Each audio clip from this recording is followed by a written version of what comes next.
오늘 이 자리에 아주 부적 떨리는 마음으로 왔습니다. 여기 민평년 토론회가 관훈 토론회보다 훨씬 더 무겁고 무섭다 이런 얘기를 들었습니다. 더더군다나 민평년이 저의 사랑하고 존경하는 친구 고 김근태 의장과 뜻을 같이 하고 김근태 의장을 사랑하는 위원들 또 위원장들, 정치인들로 구성이 된 모임이라서 민평년에 추천을 제대로 받아야지 앞으로 대통령 후보가 될 수 있고 대통령이 될 수 있다 이런 것이 일반적인 평가이기 때문에 아주 떨리는 마음으로 왔습니다. 오늘 이 자리를 만들어 주신 최규성 이사장님, 또 자리를 함께 해주신 임재근 위원님께 저를 초청해 주신 데 대해서 감사를 드리고, 패널을 맡아주신 이모키 의원님, 또 박홍근 의원님, 성한용 기자님께 감사드리고, 사회를 맡아보시는 노영민 의원님을 비롯한 참석하신 여러 의원님들, 위원장님들, 회원 여러분들께 진심으로 깊은 감사의 말씀을 드립니다. 워낙은 제가 좀 편하게 생각을 하고 여러분들께 그 형식을 갖추지 않고 인사를 드릴까 생각을 했었습니다만 또 자리가 워낙 위중한지라 기조발제를 하라고 하는 요청도 있다고 해서 좀 써왔습니다. 낭독을 하도록 하겠습니다. 저는 지난 6월 14일 광화문 세종대왕 동상 앞에서 18대 대통령 선거 출마를 엄숙히 선언했습니다.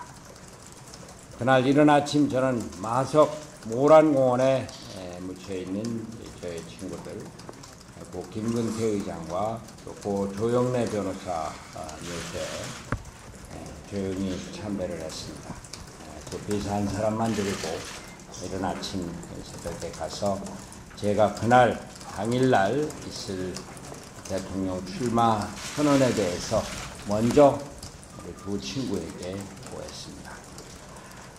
친구이면서 저에게는 스승이나 다름이 없는 두 분 영령 앞에 내가 감히 과연 대통령이 되어도 되겠느냐고 묻고 또 내가 우리 친구 두 분의 뜻을 이어받아서 우리 국민들, 특히 어려운 국민들 대변하는 대통령이 되겠다고 다짐했습니다.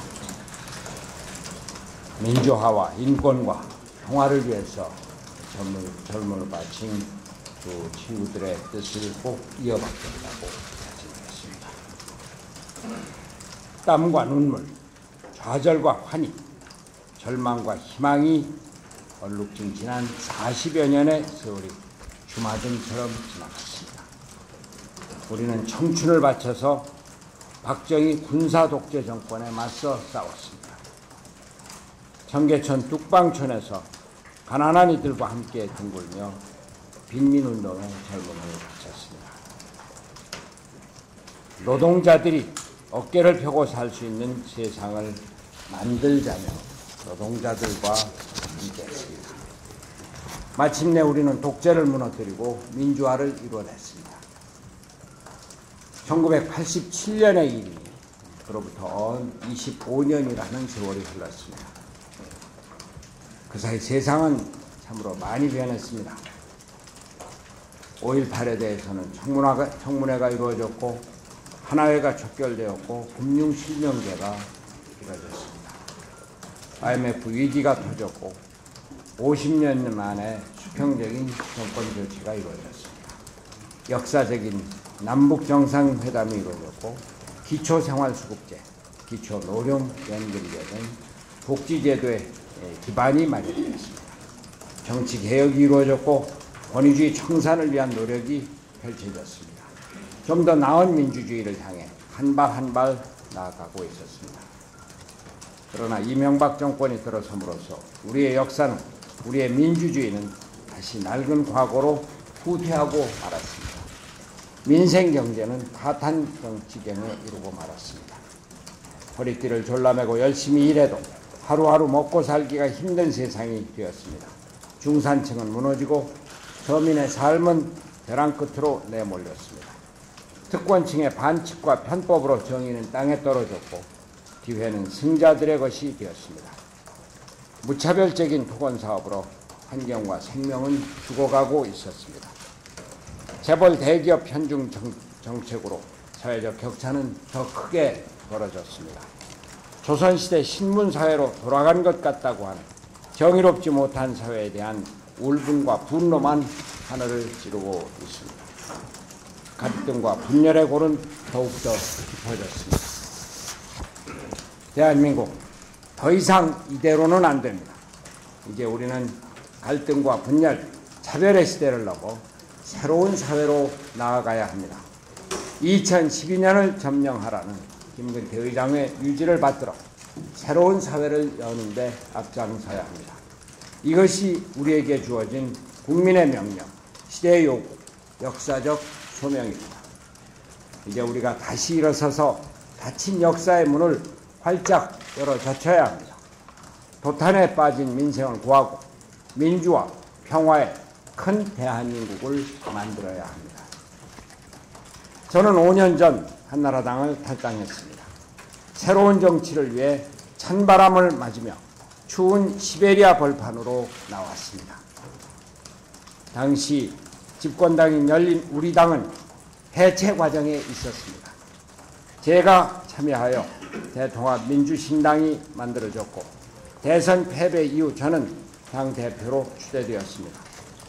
저는 쓰러져가는 민주진보 진영의 배를 다시 일으켜 세우라는 명령으로 이를 받아들였습니다. 독배임을 알고도 잔을 높이 들었습니다. 이후 구민주당과의 통합을 이루어 통합민주당의 당대표가 되었습니다. 그러나 18대 총선은 민주진보 진영의 피할 수 없는 패배로 귀결되고 말았습니다. 이후 춘천에서 성찰의 시간을 보내며 집거하고 있던 저를 다시 불러낸 것은 민주당의 요구였습니다. 제 보궐선거 때마다 백의 종군했습니다.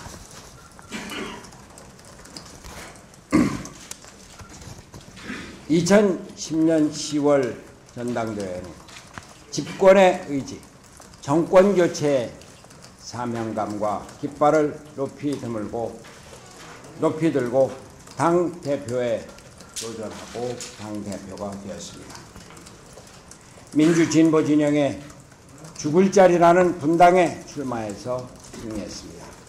숱한 위협과 모진 모멸 속에서도 흩어져 있던 민주진보 세력, 노동 세력을 한데 모아 야권 통합이라고 하는 시대적 요구, 국민의 명령을 이루어냈습니다. 저는 민주당이 위기에 놓일 때마다 당의 명령에 따라 희생하고 헌신했습니다.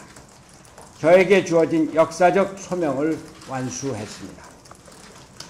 제 개인의 욕심이 아닌 시대와 역사를 위해 온몸을 던졌습니다.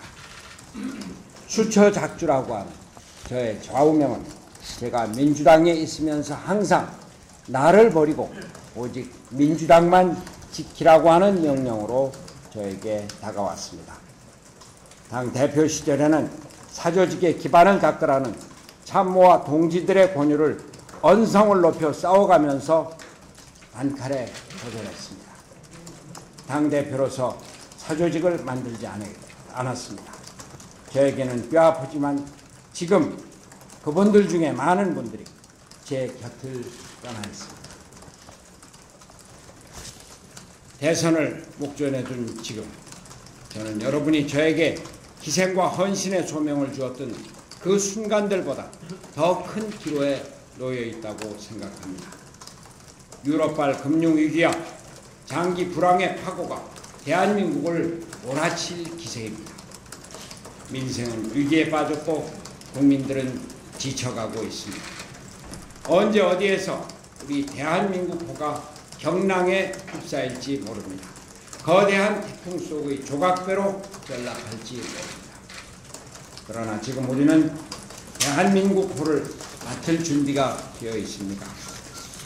선장의 가장 중요한 역할은 바로 현재 지금 우리 배가 서 있는 위치를 제대로 파악하는 것입니다. 망망대해에 떠 있는 배가 지금 어느 위치에 와 있는가를 정확하게 파악하고 판단하는 것이야말로 선장의 가장 중요한 역할입니다. 지금 대한민국호에는 태풍 속의 선장 역할을 해낼 인물이 필요합니다. 현재의 위치를 정확하게 파악하고 앞으로 나아갈 목표 지점에 안전하게 배를 도착시킬 경륜의 선장, 준비된 선장이 필요합니다. 초보 선장은 결코 대한민국호에 키를 줄 수가 없습니다. 저는 대한민국이 나아갈 길은 바로 저녁이 있는 삶에 있다고 생각합니다. 저녁이 있는 삶은 단순한 부호가 아닙니다. 저녁이 있는 삶은 대한민국 정치, 경제, 사회, 문화, 체제의 대전환입니다. 저녁이 있는 삶은 위기의 돌파구입니다. 저녁이 있는 삶은 정의요, 성장이요, 분배입니다. 저녁이 있는 삶은 국민 개개인의 삶의 안전성과 역동성을 회복하는 것입니다. 저 손아규가 해보겠습니다. 제 혈관 속에는 민주, 민생, 통합의 피가 흐르고 있습니다. 저는 늘 시대정신을 행동으로 실천하며 살아왔다고 자부합니다. 민주화를 요구하던 시대에는 온몸을 던져 박정희 독재정권에 맞서 싸웠습니다. 노동운동, 빈민운동을 한다고 하면서 어머니의 임종도 지키지 못한 채 합정동의 철공소에서 청계천 빈민촌에서 청춘을 불살랐습니다. 민생을 요구하던 시대에는 경기도지사로서 74만 개의 일자리를 만들고 4년 평균 7.7%의 성장률을 달성해냈습니다. 통합을 요구하던 시대에는 야권 통합을 이뤄 마침내 민주진보 진영이 수권정당으로 가는 발판을 마련했습니다. 마석 노란공원 친구들의 교수 앞에서 저는 다짐했습니다. 당신들의 희생정신이 역사의 뒤안길로 사라지지 않게 만들겠노라. 그리하여 제가 2012년을 점령하겠노라. 제가 대통령이 되어 친구들의 뜻을 이어서 반드시 새로운 세상을 열겠노라. 저 손학규 반드시 함께 잘 사는 나라 만들겠습니다. 여러분과 꼭 함께 가보자. 감사합니다.